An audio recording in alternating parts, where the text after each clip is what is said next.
When you conduct meetings inside of a channel in Microsoft Teams, then what happens is that an attendance report is generated for different meetings that you may have conducted. So over here you can see an attendance report. So you can go around and access this by clicking on this attendance report right here.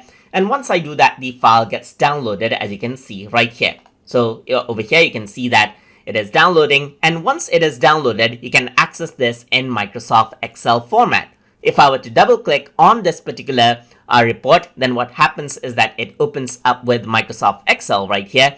And just like that, you see the meeting summary, like total number of participants right here. And you can see who logged in. You can see the name, the join time right here. You can also see the duration that they actually went around to actually access the meeting in, and you can see their roles and their meetings, that is their email addresses as well. So that is how you can generate out meeting summary inside of Microsoft Teams. So hope you guys learned something as always, and as always, please like, comment, share, and subscribe.